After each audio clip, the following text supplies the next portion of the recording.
तो हमारे साथ केडियानॉमिक्स के फाउंडर सुशील केडिया जुड़े हैं, उनसे समझते हैं मार्केट का टेक्सचर कैसा लग रहा है। Sushil ji, good morning. Good morning. पता है मुझे तो ये 30,000 की जो आपकी कॉल है वो निफ्टी की थी ना, सेंसेक्स की तो नहीं है। और कब तक आएगा वो, कोई ट्रिगर कब होगा वो? देखो अनुज, इस तरह का जो हास्यास्पद व्यंग्यात्मक कटाक्ष जो है, ये भी मार्केट में बनने वाले बॉटम के आसपास बड़ा बढ़ जाता है। तो आपके जैसे सुलझे हुए व्यक्ति के मुंह से कटाक्ष निकल रहा है जस्ट अपने आप को सेफ रखने के लिए, ये भी एक बॉटम बनने का सूचकांक है। हाँ, देखिए सुशील जी, ऐसा है, मैं कटाक्ष नहीं कर रहा हूँ। देखिए सुनिए मेरी बात, मैं कटाक्ष नहीं कर रहा। मैं एक सवाल आपसे आराम से पूछा, क्योंकि भाई अब मैं कहा कि वो 30,000 निफ्टी का ही था कि सेंसेक्स का तो नहीं था। मैं तो एक सिंपल से सवाल पूछा था आपसे, अब अगर उसका अगर सेंसेक्स 30,000 हो जाएगी ना अनुज जी, तो आप में सारे लोग गांव चले जाएंगे, फिर उसके बाद स्टॉक मार्केट को ताला लग जाएगा। तो बिल्कुल, वो तो है। हाँ, नहीं देखिए ऐसा है सुशील जी, देखिए ऐसा है, मैं वो इसलिए बोल रहा हूँ क्योंकि जैसा मैं पिछली बार भी कहा था, थोड़ा हंसी मजाक हो रहा है, बाकी ऐसा कुछ नहीं है। और ऐसा खैर ये हमारा ऐसा चैनल नहीं है कि हम ऑन एयर आपसे कुछ लड़ाई वगैरह करें। एक ऐसे सिंपल एक मजाक में पूछा था। अच्छा चलिए, अब सीरियसली बताइए कि वो कॉल इंटैक्ट है ना? वैसे कहीं कहीं पे लोगों ने लड़ाइयां कर ली है, वो भी एक बॉटम बनने के टाइम पे होता है। बिना बात के बर्तन बजना शुरू हो जाते हैं, ये भी बॉटम बनने का इंडिकेशन है। नहीं, खैर बर्तन बजाने की जरूरत नहीं है, मार्केट में ऑलरेडी इतना सब पेन चल रहा है। तो बताइए फिर 30,000 निफ्टी। हम बिफोर चार्ट्स को पढ़े हैं। जब कॉमन सेंस की सबसे ज्यादा जरूरत होती है ना, उसी वक्त कॉमन सेंस गायब हो जाता है। ठीक है, अगर इस वक्त जिनको फंडा और मेंटल और फंडामेंटल, ये तीनों चीजों का इस्तेमाल करना है, वो सारे चुप बैठे हैं।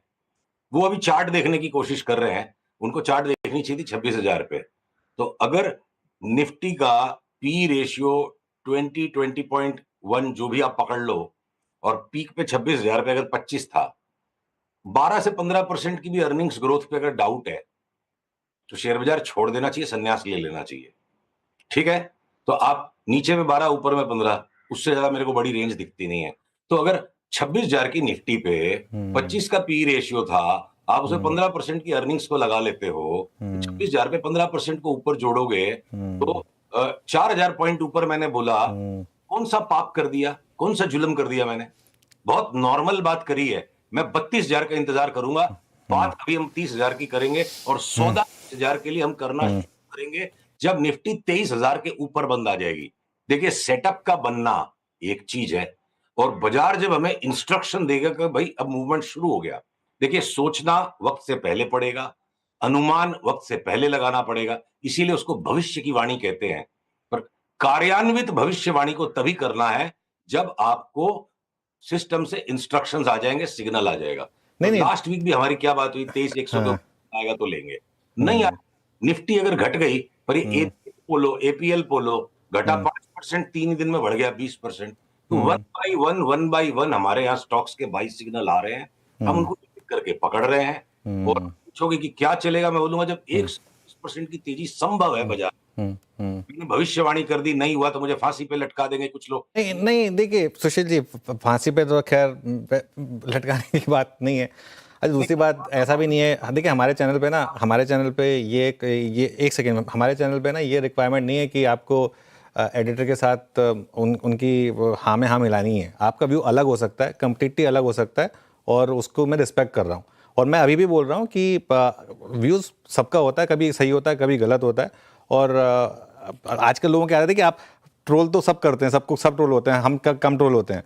वो तो आदत है लोगों की, आप ट्रोलिंग को तो इग्नोर करके आगे, मतलब मैं कह रहा हूँ, मेरा पॉइंट ये था कि हम सिर्फ अपने व्यू को इस चीज़ से ना चेंज करें कि ट्रोलिंग हो रही है तो सिर्फ उसको प्रूव करना है हमको। मैं बस वो बात पे आ रहा था कि वो नहीं होना चाहिए। बाकी खैर व्यू तो आपका हमेशा मैंने उसको रिस्पेक्ट दी है। स्टॉक स्पेसिफिक यहाँ से क्या सौदे आपको अच्छे लग रहे हैं? अनुज, मैं वापस से बात को दोहराऊंगा, अगर मेरे सर पे कोई रिवॉल्वर रख दे और बोले तेरे को कुछ शॉर्ट करना पड़ेगा, कोई स्क्रिप्ट निकाल के दे, तो मैं बोलूंगा भाई 5% से ज्यादा कमाने की जगह कोई स्क्रिप्ट में नहीं दिख रही है। और भाई पिछले मंगलवार से लेके अभी तक हुआ है कि आईटी ने झटके से एक खड्डा वापस नीचे का दे दिया थोड़ा सा, और अगर बैंक निफ्टी जिसमें हायर बॉटम बना था वो टूट गया। तो अगर 5% से ज्यादा एफ एंड ओ के अंदर कोई भी आइटम नहीं दिखती है जो कि बेच के सस्टेनेबली कमा ले। अगर वो जुबिलेंट फूड वर्क्स में भी एक सस्टेन्ड लॉन्ग टर्म टॉप बन भी गया, वो भी कोई प्रॉपर पैटर्न्स नहीं दे रहा कि शॉर्ट सेलर कमा लेगा, टाइम टू टाइम बीच में जोर की उछाल की नॉइज आएगी। तो ऐसा है, देखिए, सांस से रोक के इंतजार में हम हैं। ये बाजार जब घूम के कंफर्म सिग्नल दे, नहीं घूमेगा रॉन्ग हो जाएंगे। देखिए, दो चीजें हैं, या तो यहाँ शॉर्ट करके पैसे कमा सकते हैं या लॉन्ग करके कमा सकते हैं। और अगर दोनों में से एक चुनना पड़े तो बिल्कुल नहीं लगता कि शॉर्ट करके सस्टेनेबल पैसा बनेगा, क्योंकि गाढ़ी कमाई हमेशा लंबी चाल में जो लंबे समय तक होगी उसमें होगा। 20,000 पे जैसे लॉन्ग करके कमाने के लिए बहुत दबाव था, कल का सौदा बता दो, 1 घंटे बाद का बता दो। उन्होंने बोला भैया 23,000 आएगा तब सोचेंगे। आज उतनी बड़ी सोच हम रखते हैं, क्योंकि वो ज़रूरी है, उसके बिना हमसे काम नहीं होता, सबकी प्रकृति अलग-अलग है। और जिनके पास वो 2 घंटे के सौदा करने की कला है, उनको साष्टांग दंडवत। अगर यहाँ से बाजार घूमने की तैयारी में और 220 के 220 एफ-एंड-ओ के स्टॉक्स ऐसे हैं, जिनमें अंडर परफॉर्मर हो सकता है कोई बाइंग करके, आईटीसी जैसा स्टॉक 20% या 25% ही मूव देगा, 50 नहीं देगा, या इंडियन होटल्स 25% देगा। तो अनुज, यहाँ से एक-एक करके सब में सिग्नल आएँगे। और अब जैसे महिंद्रा एंड महिंद्रा पे हम रिलक्टेंट थे कि फोर व्हीलर्स में हमें महिंद्रा एंड महिंद्रा नहीं, हमें टाटा मोटर्स पे ही ध्यान देना। महिंद्रा एंड महिंद्रा अचानक 15% घट गया। तो छोटे-मोटे फ़र्क हैं। ब्रॉडली अनुज, आज की वार्ता को थोड़ा संक्षिप्त रखते हुए, क्योंकि बाजार ने एकदम, निफ्टी ने जैसे गर्दन पे चाकू सा रखा हुआ है, घूमने दीजिए इसको। 20,000 के ऊपर निफ्टी वापस चलेगी, तब हम डिटेल्ड में सारी चीजों की वार्ता करेंगे। और एक और जरूरी बात, कोई पूछे कि कौन से लेवल के नीचे जाओगे तो तुम शॉर्ट करोगे, मेरा एक अनुरोध है, इस पे विचार कीजिएगा। ये जो लेवल होते हैं ना, ट्रेंडिंग मार्केट में लेवल बेस्ड ट्रेडिंग काम कर सकती है। और कहीं किसी ने लेवल का नाम सुन लिया, वो हर वक्त लेवल लगा रहा है। जब मार्केट्स में बड़े टॉप और बॉटम बनते हैं, जहां पे अभी ट्रायंगुलेशन प्रोसेस चल रहा है, इंट्राडे की भी पैटर्न्स जो है ना, बड़े डबल मीनिंग डायलॉग्स जैसे हैं, जहां पे आप लेवल बेस्ड काम करोगे, it will be over simplification. मैं काश इसको और ज्यादा आर्टिकुलेट कर पाता, आपके शो पे 7-8 मिनट बिल्कुल। देना उचित नहीं है। क्या लेवल लेवल बेस्ड आइडियाज को नहीं, सस्पेंड बात बात रिवर्स। बात बिल्कुल समझ गए, बात बिल्कुल समझ गए आपकी। इनफैक्ट मेरे को एंकर आशीष हैं, उनको तो मैं ये आपको वेरीफाई कर सकते हैं, मैंने पिछले 3 महीने से ये बात कही है कि ये मार्केट अब लेवल का नहीं, सेंटिमेंट का है। आशीष, आप सवाल पूछना हाँ चाहेंगे? बिल्कुल ठीक है। और सुशील सर सही कह रहे हो आप, ज़्यादा लोग रिटेल तो खास तौर पे खरीद के ही पैसा बनाना जानते हैं। आपका बोल्ड कॉल है, ठीक है, निफ्टी को लेवल्स को टारगेट्स को लेकर 30,000 के हम इवेंचुअली पहुंचते हुए नजर आएंगे। सुशील सर, कौन से स्टॉक्स हैं जो रिलेटिव आउट परफॉर्मर्स होंगे, कहाँ पे आप नजर रखे हुए हो? चलिए, तो अगर आज आपके चैनल पे मुझे इतनी उदारता मिल रही है कि वापस एक ब्रॉड क्वेश्चन मिल रहा है, मैं 2 मिनट का टाइम लूंगा और सारे सेक्टर्स कवर कर देता हूँ। हाँ, 2 मिनट का टाइम हम है भी हमारे शो में। और ऑटोज में सारे के सारे two wheelers ultra out performance मेरे को लगता है उनमें आएगा। इलॉन मस्क को लेके जो सबके घबराहट हो रही है, टाटा मोटर्स में क्या और कहानियां बनेगी, जेएलआर की कहानी बनेगी, चाइना स्टोरी बनेगी, सारी चीजें अगर आज ही पता हो जाती तो टाटा मोटर्स का भाव आज ही 1200 हो जाता। टाटा मोटर्स की चार्ट चीख चीख के कह रही है, जिस दिन बाई का सिग्नल आएगा, जोर से हमें बाइंग करनी है। महिंद्रा एंड महिंद्रा को हम अवॉइड करते रहेंगे, चाहे उसका कारण इलॉन मस्क बने, चाहे कुछ और बने, वो ओवर प्राइस्ड ऑलरेडी हो गया। तो ये हो गई ऑटो की कहानी। सीमेंट में हमारी बेस्ट 2 पिक्स करेंटली एसीसी और अंबुजा है, और यही अडानी ग्रुप की भी बेस्ट 2 पिक्स की। इनमें जो होना था कोहराम मच चुका है, इनकी डबल होने की चाल शुरू हो गई है। रैमको नॉइजी नॉइजी होकर ऊपर चलेगा, बाकी के सारे सीमेंट स्टॉक्स में अभी भी एडजस्टमेंट होना बाकी है। जो इंजीनियरिंग के केपेक्स के स्टॉक्स थे, जिनमें हमें परहेज था, बजट के दिन भी मैंने अनुज से कहा 3100-3200 में मिले तो लार्सन लो, और लार्सन भी बोलता मुझे अब नहीं लोगे तो कब लोगे। 4500 की चाल उसमें भी बनेगी, शुरू नहीं हुई है। सीमेंस, एबीबी, कमिंस, इनका करेक्शन हो गया तो कंप्लीट हो चुका। और इनमें सब में जो हाई बनेंगे, हमारा अनुमान है पिछले हाई से बहुत ज्यादा ऊंचे हाई बनेंगे। और मैंने ये नहीं बोला कि अब भी जाके आधे घंटे में ले लो, जिस दिन वो बाई का सिग्नल आएगा, हम सोशल मीडिया पे भी, आपके भी चैनल पे, सब जगह आके दोबारा से री एम्फेसाइज करेंगे। अभी हम ये कह रहे हैं बेचो मत। अब आ जाइए आप, इंजीनियरिंग हो गया, बैंकिंग के अंदर में small banks, small finance banks, small private sector banks, मेरे को लगता है बेहिसाब पैसा बरस सकता है इनमें। और लार्ज बैंक्स को ज्यादा पढ़े लिखे लोग, जो सारे फंड्स में माल है, एचडीएफसी, आईसीआईसीआई, मेंटेनेंस रिटर्न्स आएगी 15-20% की।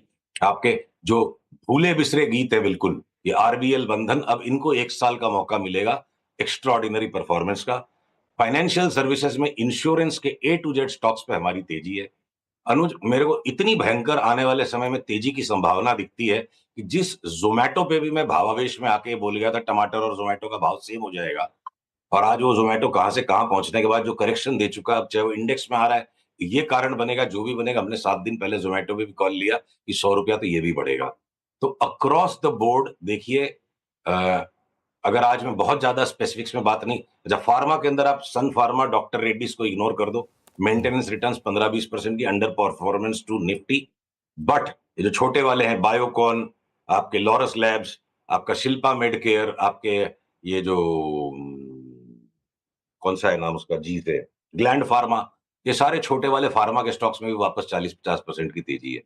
केमिकल्स के नाम अगर दबे पड़े हैं तो सारे अमाइंस के स्टॉक्स वापस भाग जाएंगे। सवाल ये है कि क्या लेना है। मेरे को 2025 के लिए बहुत कठिन सवाल नहीं लग रहा है। सवाल महत्वपूर्ण ये रहेगा कि कब लेना है। और मैं आप और भी कोई सेक्टर्स पूछो जो मैं अगर स्लिप कर, एफएमसीजी में आप आईटीसी को छोड़ के और सारे के सारे ले लो। चलिए ठीक है सुशील जी, ऐसा है कि आज का तो टाइम तो खत्म हो गया हमारा, लेकिन अगले ट्यूसडे को और डिस्कस करेंगे। ऐसे काफ़ी स्टॉक्स होंगे जो हम डिस्कस करेंगे। बट बहुत बहुत शुक्रिया आज हमारे साथ जुड़ने के लिए।